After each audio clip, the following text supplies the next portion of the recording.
Hello, everybody. Welcome back to the Bundesliga Show. And, happy Bundesliga back. Review weekend of match week 17 of the Bundesliga. And as you can see, if you're tuning in on YouTube, we're joined by Petre once again. Petre, Happy New Year. Welcome back. How are you doing? I am doing so well, gentlemen. It's a pleasure to be back with you. Happy New Year. It's great to be back in the Bundesrepublik. And it's great to have the Bundesliga back, the greatest footballing league in the world. Absolutely. We'll be going through match week 17. We'll be doing featured 4. We'll be doing Peter's Kiosk Club. We'll be kicking off with that tonight. We'll, of course, be doing the Bundesliga Boxes Hero of the Week and announcing the winner of that, which we were doing on X or Twitter earlier on today. Plenty to talk about in what was maybe a bit of a sleepy weekend in some circles for certain teams, but other teams may be impressing on other sides as well. So we'll talk through all of it, but I think we'll get a bit of a sneaky preview of who we're going to be concentrating on as we hand over in a second to Petre. Evening, everyone. Samuel, good evening to you. Erin, good evening from Philly as well. Thank you very much for tuning in. Great to see. Before we do get kicking with our Kiosk Club, please, if you can do, smash a thumbs up on the video. It'll be fantastically well received. We welcome all comments and questions. How's your team got on this weekend? Do you feel invigorated with a good win, or do you feel a little bit more depressed after seeing what you saw at the weekend? And of course, subscribe to the show. And of course, if you're listening on podcasts, please do leave us a rating and a review. It is greatly received. But I, with great pleasure, shall hand over to the first Kiosk Club of 2024. And Petre, I think you've got a box office one for us this time. Absolutely. As I was commenting on air, I was so excited to be back in the Bundesrepublik this week that I've spent an obscene amount of money over at the kiosk. And I even rigged up my tactics board that I use as a tactics writer for a little bit of extra presentation skill for you. Hopefully I have not gotten too excited. And I also noted that I bought you guys some nice hardcover books for my dear friends and colleagues as well. Of course, as pertains to German football, we must lead with the news that, as Friedrich Nietzsche once said, God is dead. Franz Beckenbauer has passed away. He passed away last week at the age of 78. One could do an entire pod on him, but I wanted to show just what an important figure he is in terms of German football. Der größte aller Zeiten, the greatest of all time. That was the Sportbild from Wednesday. This was actually Thursday's kicker, where we had a picture of Beckenbauer in his heyday there. It's very important to note that prior to Beckenbauer, FC Bayern München weren't even the most successful team in Munich. 1860 was the most successful team. So Jamal Musiala, Thomas Müller, and others paid tribute to Beckenbauer this week, saying that he paved the way for him, which he absolutely did. Beckenbauer is leading Der Spiegel, Germany's national news magazine. Ein deutsches Märchen, ein German fairy tale he is. And of course, the Sportbild, despite the fact that there was some action going on Sunday, led with Servus Franz, or we'll see you later, Franz. Tip of the cap, if you will. From one footballing legend to another, I hope that Mark in Nuremberg, you had a chance to go out and pick up your kicker this weekend, because it is the big Harry Kane interview. Moon, my colleague over at Bully News, has been busy all day translating some of the more interesting parts of the Kane interview on our website. And of course, he did score his 22nd league goal. He plans on beating Lewandowski's record. We'll talk about Kane and Bayern a little bit more in a minute. Not quite finished, as I wanted to call attention to a couple of other Englishmen who are in the Bundesrepublik, freshly arrived. The amount of coverage that Jadon Sancho is getting is ridiculous in the German press. A hero has returned to German soil, and he has basically been leading the charge. Even though he just recorded one assist, Sancho macht Dortmund froh. Sancho is making Dortmund joyful. Und Manchester trainer wütend, and is pissing off Eric Ten Hag while he's at it. The fact that Jadon Sancho is smiling is all over the newspapers. Herr lächelt wieder. This is the Süddeutsche saying that. We have a nice little picture here in the Frankfurter Allgemeine Zeitung of Sancho smiling with his Dortmund teammates. I found it interesting that Jadon Sancho only recorded an assist, but he is a national hero. We sent Timo Werner over to North London. He also recorded an assist, and he's something of a bum, at least according to the English papers that I've been reading. And there's one more thing. We're pleased to, speaking of Timo Werner to Spurs, we're pleased to have stolen both Harry Kane and Eric Dyer. So the Kane Kumpel is da. He's getting huge coverage in the Bundesrepublik, front page of the Bild am Freitag. It is Eric Dyer, after all, but the fact that he is joining Harry Kane, covered his press rollout on Saturday. Huge event, packed house there at the Sabener Strasse. You would have thought that Paul McCartney had transferred to Germany. Yes, absolutely. He's planning on learning German, playing golf, and maybe even rooming with Harry Kane for a time, if he has space in that ever-expanding family of his. I don't know how many kids he has now. There's probably no space left at the Kane residence. Anyways, I appreciate, as always, the privilege of doing the Kiosk Club with you. Thank you so much for letting me share. And I'll turn it back over to you to kick us off. Yeah, absolutely. So we're going to be going for our featured four in a second. It was tricky weekend to pick through, I think, gents, because like we alluded to at the top of the show, there was quite a lot of strangely low-scoring matches, which is very hard for us to get used to because we're so fed, by goals and action. There's still no shortage of talking points for us to get stuck into. But I think we'll probably start with what naturally was penned to be more than a one-goal game, as RB Leipzig fell at home to the Eagles. Frankfurt with obviously the one goal from Ansgar Knauf. I can't profess to have seen lots of this game. I've seen the highlights, chaps, but I'll just run it over to you to start with, Mark. I mean, straight away it kind of rings bells to what we were talking about in our kind of Rückrunde launch show just last week about RB Leipzig, and we've had some interesting feedback from Leipzig fans and podcasters as well in regards to they don't think their kind of losses recently have been down to inexperience, more concentration kind of issue, which is obviously a really interesting point as well. Obviously, disappointing result, Mark, straight away for Leipzig. It puts their further under pressure in regards to chasing top four, because that's what they're chasing. They're not in a title race, quite clearly. So what went wrong for Leipzig on Saturday? Yeah, they just can't finish. It's as simple as that. That's the problem with Leipzig these days. They create hatfuls of chances, but they can't finish. If you look at the XG, it should have been 3-1 to the home side. They created once again over 3 on the XG and 0 goals. It's a terrible conversion rate, And this is not the first time we've seen this from RB Leipzig this season as well. I remember against Bochum at home, they missed 2 penalties, which is just ridiculous, basically, in one game.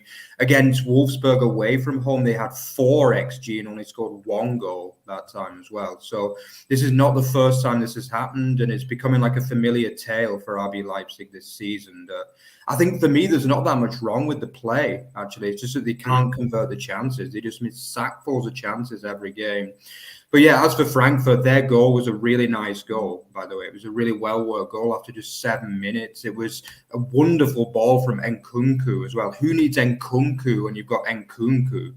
Because this was an amazing assist, to be honest. It really was. Like, he just fizzed a beautiful ball past 2 RB Leipzig defenders And Angar Knauf, who hasn't always been the best, let's be honest, smashed it home brilliantly and went right over to the celebrating Frankfurt away fans for a brilliant start to the game. But after that, it was just a backs-to-the-wall effort. I think Frankfurt had a few efforts on the break, but not very much. It was mostly, that fantastic RB Leipzig attack with Javi Simmons, Baumgartner creating chances, Schlager and Campbell running the midfield. But I think I've mentioned before, Openda, I'm still not sure what I think of him yet, to be honest, because in terms of goals, he has scored goals, but he misses so many chances, the young man. Really, I've never known a player miss more chances than him. And I think also, obviously, another big talking point was the fact that Šeško finally got a start as well ahead of Poulsen. And he also didn't really cover himself in glory in this game. He missed a really good chance early on from the Openda knockback. Some really good play from Openda, and he just kind of sliced it wide. But yeah, for me, it's not. Maybe you guys disagree with me on this, but I don't think Leipzig are playing really badly, to be honest. I just don't think they can score. It's as simple as that. They create chances. They often dominate games, but they just don't score goals. And if you don't score goals, you don't win games. Pardon the cliche, but that's the truth. And I think, they're probably out of the title race now, let's be honest, unless they can beat Leverkusen next week, which is a massive game, by the way. But I think it is becoming a little bit of a disappointing season, but yeah, top four's the goal for them now. As for Frankfurt, great away performance. They love to turn over the big boys. They often do this against the big teams. We saw them beat Bayern Munich 5-1 earlier in the season. We also see them, they should have beaten Dortmund as well earlier in the season, but they didn't quite get over the line in that one. Obviously, I was surprised that Shaqiri obviously is in the AFCON, so he wasn't able to play as well, which is a big surprise. A big surprise they were able to put a performance like this in without Shaqiri for me. But great away performance for them. For Leipzig, they just need to start scoring goals again, basically.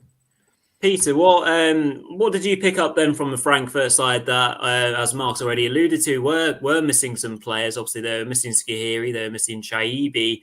And we saw a couple of, for our English viewers, a couple of familiar faces. And obviously the return of Sasa Kalajdzic, obviously a haunting, lovely to see him back as a VfB fan.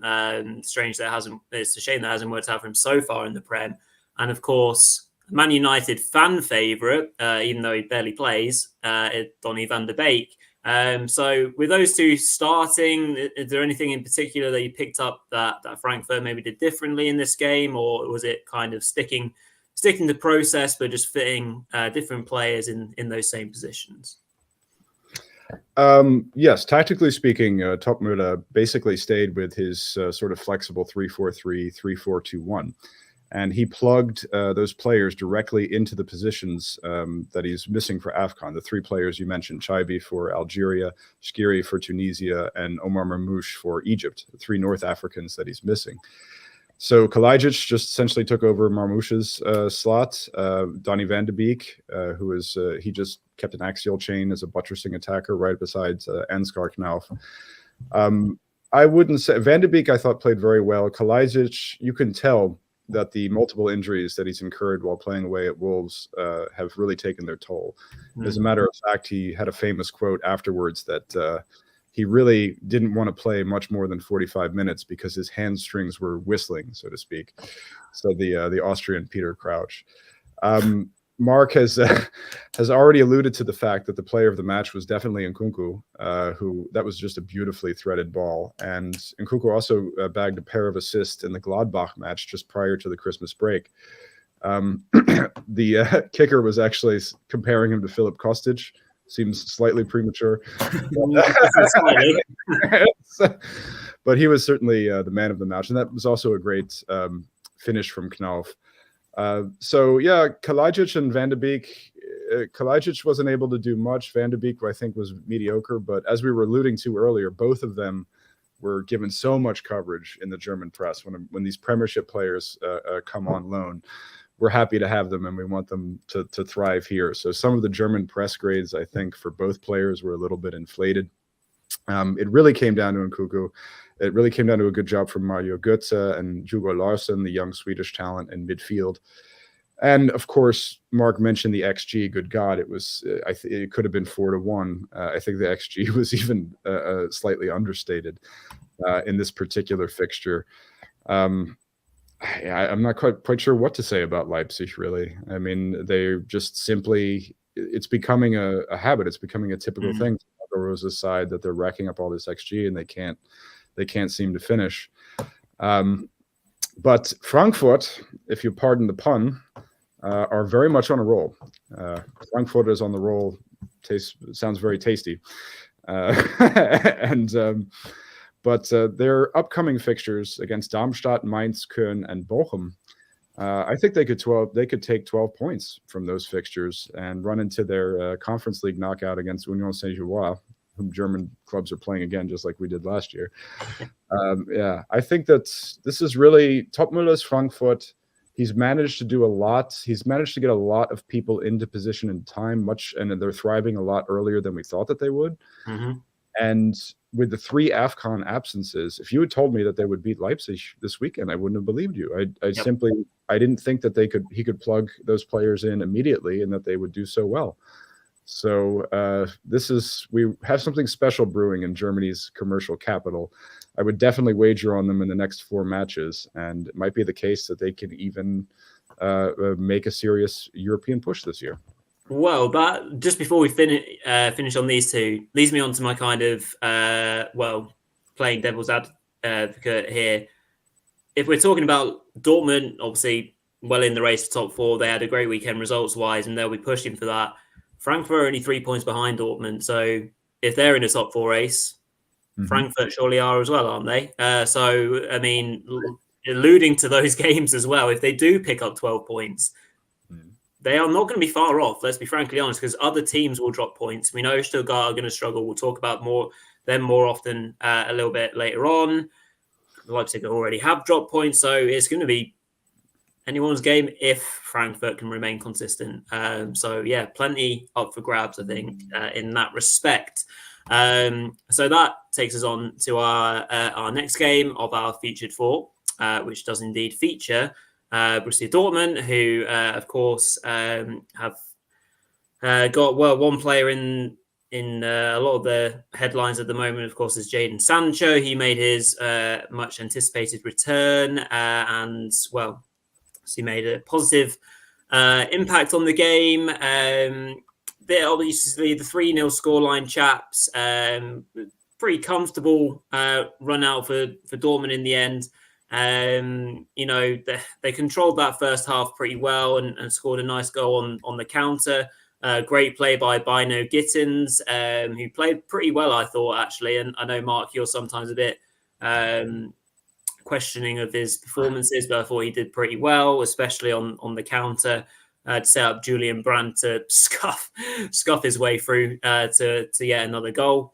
But I think before we talk about the end result, we can't not talk about that headed chance for our favourite striker, Mr. Pfeiffer, who couldn't score from a yard out.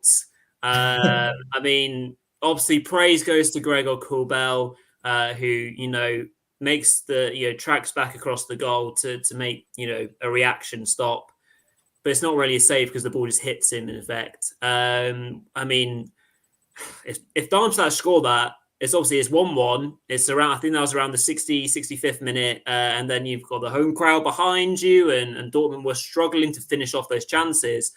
That was a game-changing moment, Mark. I mean, I know we have our fun and stuff like that, but surely as a striker, you'd put a fair amount of money in scoring from there.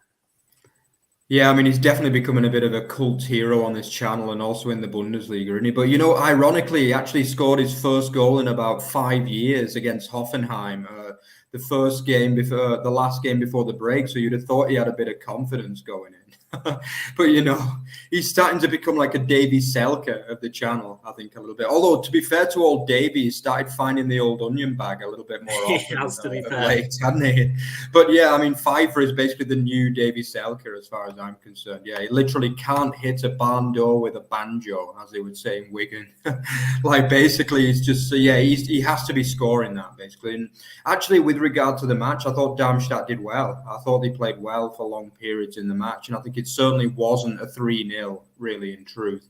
I think, obviously, the XG suggests it should have been 3-1 to Dortmund, but a lot of that XG was racked up in the last 10, 15 minutes, I felt, when obviously Darmstadt were trying to, you know, get that second, that equaliser after the Pfeiffer chance.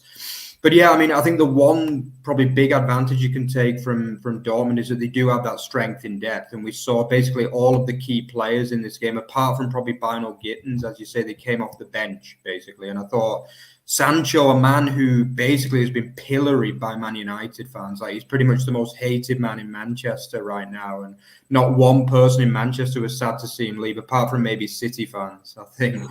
But yeah, basically... yeah, he came on and did well. And I actually thought when I was watching the replay of that assist, it looked like the old days a little bit. Do you know what I mean? Like he went wide and got that early pass in for that easy tap in from Royce. And it really felt like the old days. It's clearly too early to say that. We can't say that Jadon Sancho is back yet. And at the end of the day, they were playing the weakest team in the league. But... you know, it's a good start. Nobody can deny that. The fans still love him by the look of it in Dortmund, from what I can see. I actually didn't know whether he'd come back to so much of a fanfare after what he'd been through in Manchester, you know, because I'm sure Rory will confirm that Man United fans don't hold a very special place for him at all. And I thought that might have affected maybe the Dortmund fans' perception of him, but it doesn't seem to be the case at all. They seem happy to see him back. The Bundesliga is happy to see him back, and let's hope he can get going again as well, because to be honest, Germany's become a great home for a lot of Englishmen in recent years, you know, because, you know, we got Harry Kane, who's just absolutely loving it over here from what I can see. Obviously, by the sound of it, he's been a big factor in Eric Dyer coming over as well. You know, Jadon Sancho, even Maatsen. To be honest, I thought Maatsen was also English, but I found out he's actually Dutch, even though he's lived a large part of his life in England, obviously coming through the Chelsea youth system.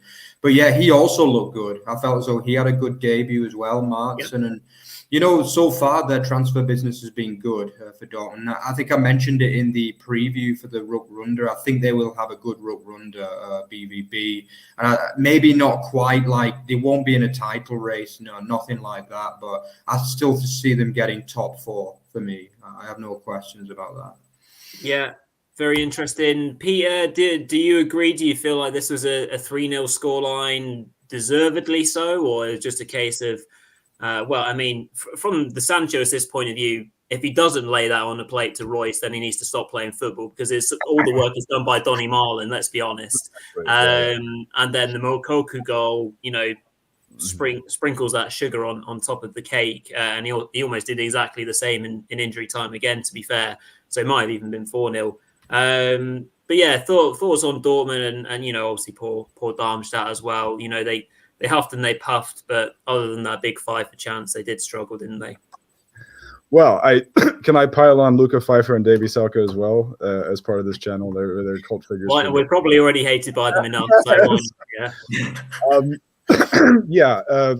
Sancho, you can tell that he has some fitness issues and he has some timing issues coming back from his injury. He did not play a spectacular match off of the bench.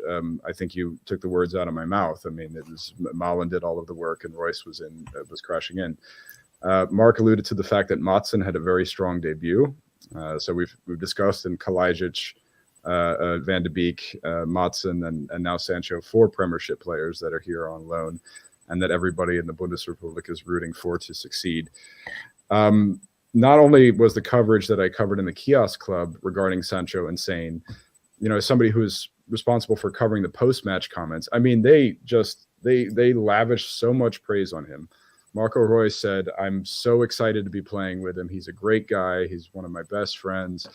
He's amazing. He's going to turn his career around with us." Terzic said the same thing. Kale said the same thing. Everybody in Germany is overjoyed to have him back. He's a star. And Sancho was part of that the first Edin Terzic comeback season.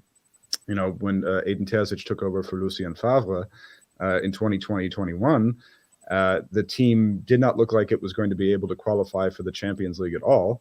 Terzic, thanks to a late season surge, was able to not only get them in the top four, but help them win the DFB Pokal. Yeah. And last year, of course, we have the Marco Rose year, which is almost like, everybody forgets about that. But when they bring Terzic back, Mark and I were discussing Dortmund in late January, just before Bundesliga was about to kick off. They were in 6th place. Nobody gave them much of a chance. The game that we saw was not a very good game. And that had to do with the rust. It had to do with the fact that German teams are training in Spain and then they come to the cold Bundesrepublik. That's why we saw a lot of low-scoring games this weekend, because everybody's been out training in the heat, and now they come to this frigid country and things are not going well for them. As Julian Brandt put it, it was not an Augenschmaus. It was not a feast for the eyes, and he was not only referring to the game, but his goal himself, which was, one of the softest strikes you'll ever see, that he just sort of, put it past there. So it's not a particularly great game, but the building blocks are in place. The foundations are in place. It shouldn't take Sancho all too long to get fit. Bino Gittins looked very, very good on that first goal. Sabitzer was also got an assist, I believe, on one of the goals. Malen looked good. Maatsen, incredibly strong debut from him. So yeah, they can absolutely get rolling and complete what would be their third major late second season comeback under Edin Terzic. That's why he was the right man for the job. That's why they were absolutely correct not to fire him. Good idea to bring in Nuri Sahin and Bender to help assist him. But I believe that they will play a very successful second half of the season. Yeah, absolutely. And we don't want to not give Darmstadt coverage, but I guess it's hard to pick out too many positives for them. A home match against Dortmund as well is not an expectation on them to do anything but lose 3-0 in a close match. And, if chances do go in, then maybe it's a different story and we can lavish praise on top of them. But I guess it's about, for them, games to come, games to target against teams that are around them. Anything else is a complete and utter bonus, really, I think it's fair to say. So their season won't be defined by a home 3-0 loss against Dortmund. They need to obviously pick up those points when they're playing teams that are closer towards them. Right then, so we'll move on to our third game of our featured four, and in kind of second place was the Friday night fixture with Bayern and Hoffenheim kicking us off on what was a very emotional night in Munich. Some great tributes were paid to the great man before we got going. And the match itself, chaps, I think similar-ish to the Dortmund game. Of course, it's a 3-0 scoreline. We had individual good performances. I say good performances. Musiala's performance was well above anyone else's, streets above for me. His finishing, his footwork, his general play was outstanding, I thought. And in a weekend where there was lots of ring rust and sloppy play and maybe not as many goals, I thought he was excellent, a real treat to watch. But in general, I think he was one of the only highlights of the first half. It took a while to get going, this one. And again, kind of exploded into life in the second half. And again, we're talking about a side who didn't take their chances and who could have really made a real game of it. Hoffenheim in the second half went through that spell in 5 minutes or so, where Bayer, he has at least two big chances. He might have had all three, actually. I have to correct myself. Kramaric too had one, I think. Yeah. Maybe Kramaric had one. So, there's that header, first of all, then the kind of one-on-one chance and the half volley, all of which were huge chances in a tight game at the time. So I think Bayern defensively were better in the first half and were slightly more open in the second. Upamecano, I thought, played pretty well. Very physical, very dominant against Weghorst and co. But again, I'll throw this over to you, Mark. The scoreline's 3-0. Bayern were clinical. Hoffenheim were not. Is there any more to say than, again, it's a good scoreline for Bayern. It gets them going, but does it still, paper over certain cracks? And, again, if chances were taken, we could have been talking about something entirely different. Yeah, this was a really strange match, I found, actually. I felt as though there was very little pattern to this game, and it's hard to analyse either team's performance, because, as you say, it wasn't a 3-0 game. But to be honest, I feel as though this has been much the case of Bayern Munich under Thomas Tuchel. I'm still yet to see a very, very clear style of play and any kind of development on the Nagelsmann days. And I just feel as though basically Tuchel is just kind of rolling with the punches at the minute a little bit. And he's just saying, well, we're winning games, so I don't have to change anything. Do you know what I mean? I feel as though there is an element of that. Bayern Munich are always going to win games in Germany. Do you know what I mean? They've got the best team. They've got the best players. They're always going to win games. But performance is very important, not only to the Bayern fans and coaching staff, but also to the media as well, because they really get on Bayern's back if they're not playing well. Not only winning, but they have to win well. And this has been the problem for Bayern probably for pretty much the whole of 2023 and so far in 2024 as well, because there is a bit of a lack of real... Probably harsh to say a lack of identity, but I'm not seeing a very, very clear brand of football under Thomas Tuchel. That's my opinion anyway. You guys may have a different account on that. Talking of teams without a clear brand of football, Hoffenheim are all... I don't know what to say about their starting 11. Really, they literally had 4 strikers on the pitch in this game at the Allianz Arena from the start, literally. Literally, they started with Bayer, Weghorst, Bulter, and Kramaric as well, all from the start.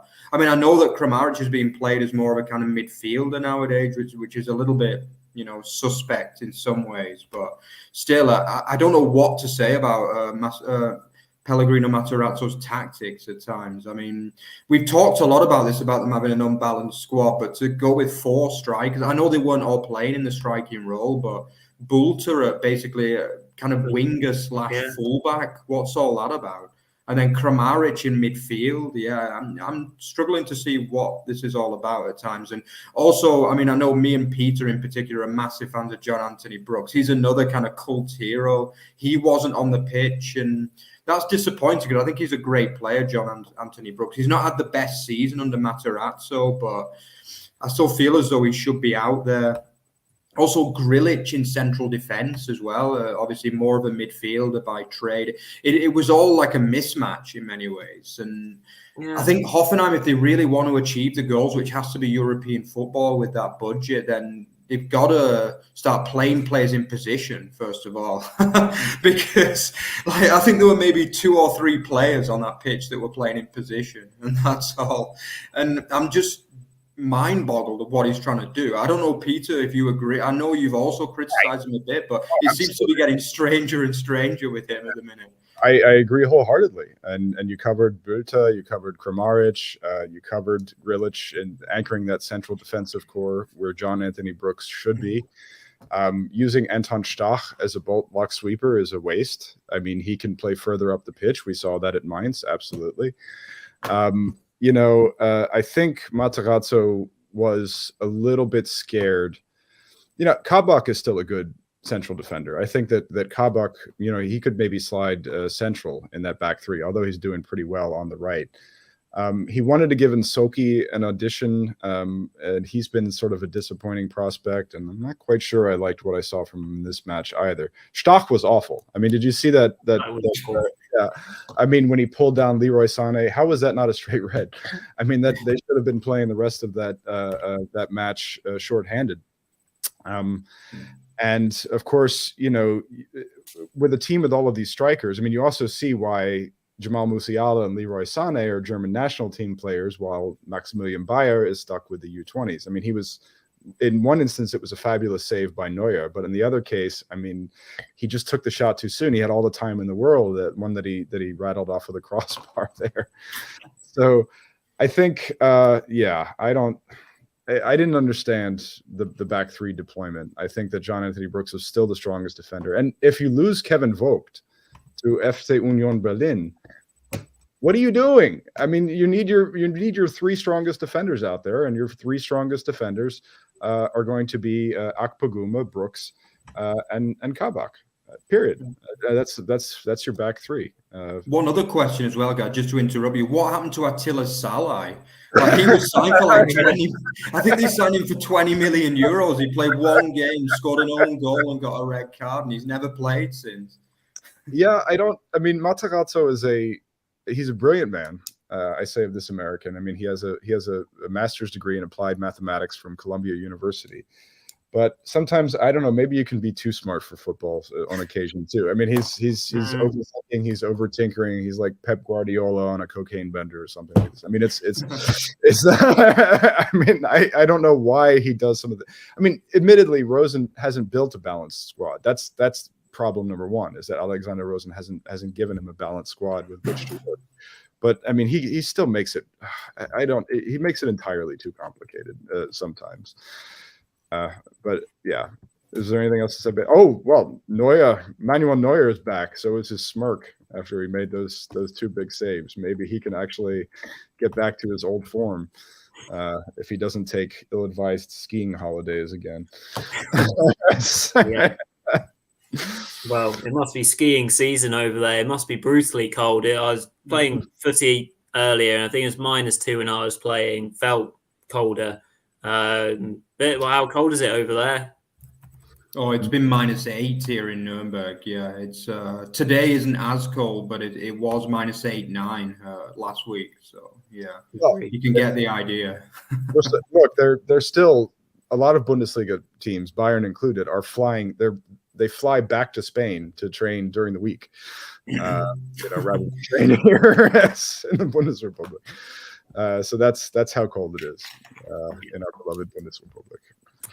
Well, so interesting game, but yeah, maybe not a 3-0 scoreline, but yeah, issues for both teams. We shall follow them both with great interest as the season goes on.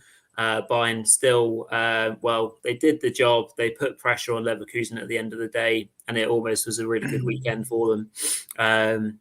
They must have been out of their seats when they saw the Augsburg goal, which was, of course, disallowed in the end. But yeah, we'll move on to the final game of our featured four this week, which was the Sunday afternoon game, which, as per usual, did produce the goods from, the most goals of the weekend in any game, at least. And this was a much better watch, not for myself, from a results point of view. So, yeah, Borussia Mönchengladbach 3, VfB Stuttgart 1. A hack masterclass in the first half took Gladbach out to a very early lead in this one. And, I can throw in my 2 pence of what it's worth. I thought, as a result, not a great start for Stuttgart, but from a performance point of view, if you're a statistics man and if you believe in all that sort of stuff, like the passes, completed passes, dangerous attacks, whatever it might be, Stuttgart still did what they've been doing all season. They didn't put the ball in the back of the net. They were very wasteful, naturally. There was great hope when Wagnermann puts the ball in very clinically, very good finish that. What you'd think to expect Stuttgart to press on. But after that, just chances fell at the wrong, either at the wrong foot of the striker or they couldn't get their touch right. And it didn't quite happen for VfB. But I don't think there's anything drastic to worry about. Naturally, everyone's going to be screaming, "Oh, no Guirassy, no points," and everything else like that, which I understand. But there's time to panic when you're rock bottom of the league and have got no goals and no strikers versus when you lose on the weekend and are still in third place in the Bundesliga. So, you know, there are worse problems to have, generally speaking, when you have a bit of perspective on it. But Mark, from a Gladbach point of view, they are the entertainers. I mean, they're always in the featured four. They're always scoring goals. They're always conceding goals. Did they deserve this one, though? I suppose you were pretty pleased for the old FCN boy as well. Yeah, well, it was the Doppel Hack, wasn't it? As they were all saying, basically. Obviously, Doppel Pack meaning the brace, but with Doppel Hack in this case. But yeah, I just thought it was a great performance from them. But as you say, it wasn't a complete performance. They're still not putting the complete performance in. But I was really happy from a personal point of view that Gladbach were able to get over the line in this game, because I believe they're a really good team. I really do. I think they were unlucky not to get at least 6-7 more points in the Hinrunde, and for me, they're going to be the big team to watch. I'll probably, along with Frankfurt, as we said before, I think Gladbach and Frankfurt are going to be my big risers in this Rückrunde. I really do think. I just absolutely love that midfield that Sioane is deploying at the minute. I just really like this Kone, Reitz and Weigl midfield, with obviously Weigl as the holder. I just think the fantastic players and the width they managed to get in this team is superb. And I just think Wright has been probably one of the kind of rookies of the year, especially the German rookie of the year anyway, without doubt. And I think Kone is really starting to show on a regular basis now what he can really do, because he's always been a player that went in and out of form, hadn't he? But, the only trouble with him is you always think he's an injury away. Do you know what I mean? He's always down on the ground. You think, oh, is he injured again? But hopefully, he's going to get through the rest of this season quite injury-free, and that'd be the benefit for Gladbach. I think there's so many positives for Gladbach, really. That's my honest opinion. I feel as though the front three is starting to work too. Player, fantastic performance from him again. He's come back to form this season, although he did get injured the back end of the game, which might be a little bit of a worry, although Jordan has also done his bit when called upon as well, since joining from Union Berlin. I think Honorat is a good player too, a really good player, and he's going to be a big one to watch too. He had a good game. And yeah, if Hack, obviously a player who's never really been able to do it in the Bundesliga, he was always seen as one of the greatest Zweite Liga players in many years, basically. Like, Nuremberg fans loved him, Arminia Bielefeld fans loved him. Like, he's always been kind of sought after by the bigger second league teams. But this was a big move for him to get a move to Gladbach. This is a very big move, one of the biggest clubs in Germany, with amazing fans. Like, every single week, the sound that they make is superb, really. And it's full rain or shine, whether the bottom of the league or top of the league, there'll never be an empty seat in that home end, I can guarantee you. But yeah, as for the team, there are very few criticisms, I would say, in general. I would say one criticism is probably Nicholas, unfortunately. I didn't feel as though he had a very good game. He came right out for a couple of, I think it was when Mittelstedt put the cross in, and he just couldn't read it, and he came flying out when he should have stayed. And actually, Undav missed a pretty easy chance, but he probably didn't realize it was going to be such an easy chance. That was the problem with that one. But that should have been a goal, in truth, for Undav. But yeah, I feel as though Scally still has a bit of improvement to do as well for me. I feel as though he defensively he can be got at a lot. That's my fear for him.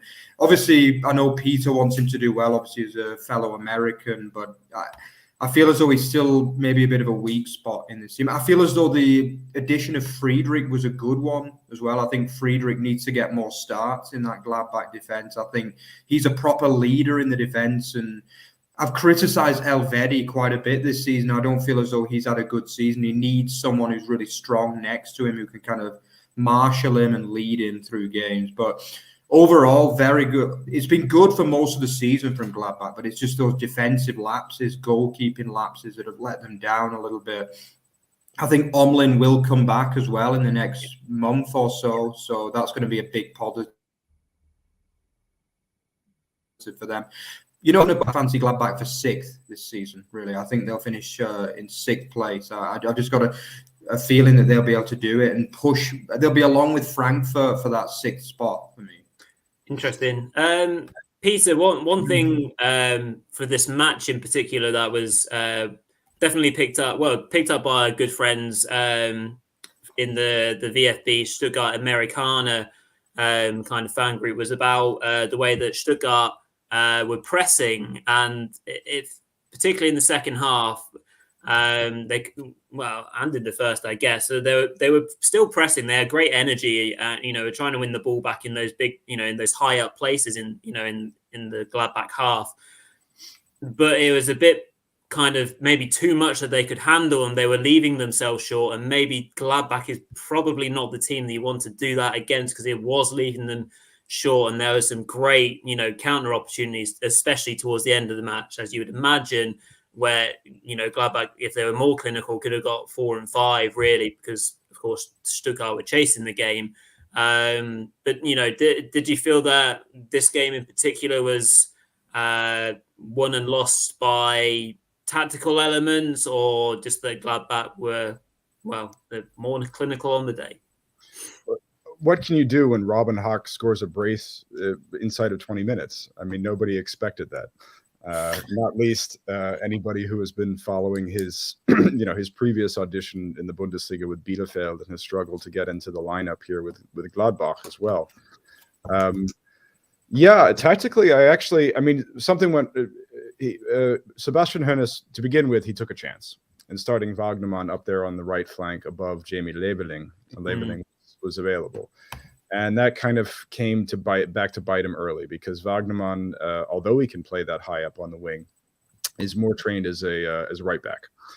So that came back to bite him. I really liked the switch to the 3-4-3 after the restart. He took off Mittelstädt and he took off Stenzel. He took off his 2 fullbacks. Mm-hmm. He had Anton run as a pivot runner next to Ruolt and Zagadou. And something that he did tactically in the second half that I really, really liked was he put Angelo Stiller above Karazor central, sort of on a vertical deployment there. And there were several instances in which I thought Stiller, he threw in these wonderfully weighted passes, perfectly weighted, like little pillow passes in there for Undav. It was difficult for him to reach Undav in the box because Gladbach were defending so well. And I thought Scally was okay. Jordan, also technically an American, although he only speaks French, born in DC and has been capped for the U.S. men's national team as well. So, I really liked that. I thought that tactically Hoeneß he took some risks, but for the most part, he was spot on. And the 3-4-3, it was one of those, you had Stiller, Karazor, Wagnermann, and even Milo functioning as sort of a semi-wingback. Milo got a good effort off as well. So I really liked what I saw from them. Undav, I think Mark put it best when he said that he didn't really know that he had such a good chance there. Undav, he's very, very hard on himself, always has been. And I think that after the match, his quote was, "I'm not sure if it's bad luck or I'm just bad," but we could do without some of that self-deprecating when it comes to him. Not only is it a good team, not only is it coached well, let's give it up for Fabian Wohlgemuth and Alexander Werler for what they've done with this club administratively in the past year. Think about where we were this year last time, with Bruno Labbadia and Wagnermann not even starting at right back, Anton being at right back. Not only have they put together a very good squad, and Stiller is a great addition. Stiller, I thought, this is Sebastian Hoeneß's. He was with him at the FC Bayern reserves and also at Hoffenheim. This was, and think about the players that they lost over the summer. Think about Endo and Sosa and all of this stuff, and they've thrived in spite of that.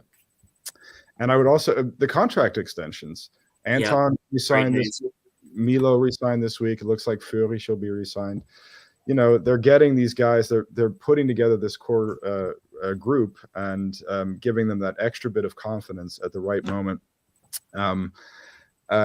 Yes, you're still in the top 3 thanks to that Leipzig game, which we discussed at the beginning. I'm not negative on Stuttgart at all after this performance. I know a lot of people want to be. I know a lot of people want to say, but how will they do it without Guirassy? How will they do it without Silas? How will they do it without Ito? I think that they'll do just fine. And I think that they're still going to finish strongly this season. Of course, I said that about Dortmund and Frankfurt too, so I'm gonna be wrong about at least one of those. To chime in about which one you think I'm wrong about, but the maths doesn't currently add up unless, of course, our Bundesliga representation in Europe goes really, really well, and then the fifth place spot might obviously become a Champions League spot. Mm-hmm. Fingers are very much firmly crossed that comes to pass. It might be a difficult journey, but that we obviously have some great representation and strong goers for teams going deep into the competition. Obviously, no more so than Bayern and Leverkusen. But that pretty much rounds us up. We'll finish as we always do now with our Bundesliga boxes hero of the week. I think what we had from the selections, if I just have to remind myself, we had Jamal Musiala for his performance, of course, really, really good first game back. Robin Hack, of course, for his Doppel Hack. Palacios for his hugely important, and we haven't even talked about Leverkusen today much, but obviously that massive goal in injury time for Leverkusen to get that 1-0 win against Augsburg, and Niklas Stark for his lovely effort for Werder to claim a point. And it was a tight one this week, but the hero of the week is Ezequiel Palacios for his last-minute strike. There you go. As Peter is showing for our YouTube viewers, the main man on screen there with 38% of the vote. Musiala was close behind on 31%. Robin Hack got 25% mark. So there you go. A good weekend for him. Thank you very much for everyone that voted. Great fun to do that each and every week. So we look forward to seeing who might be our hero next week. And that pretty much draws us to a close. So, Mark, I'll hand over to yourself to draw things to an end this evening.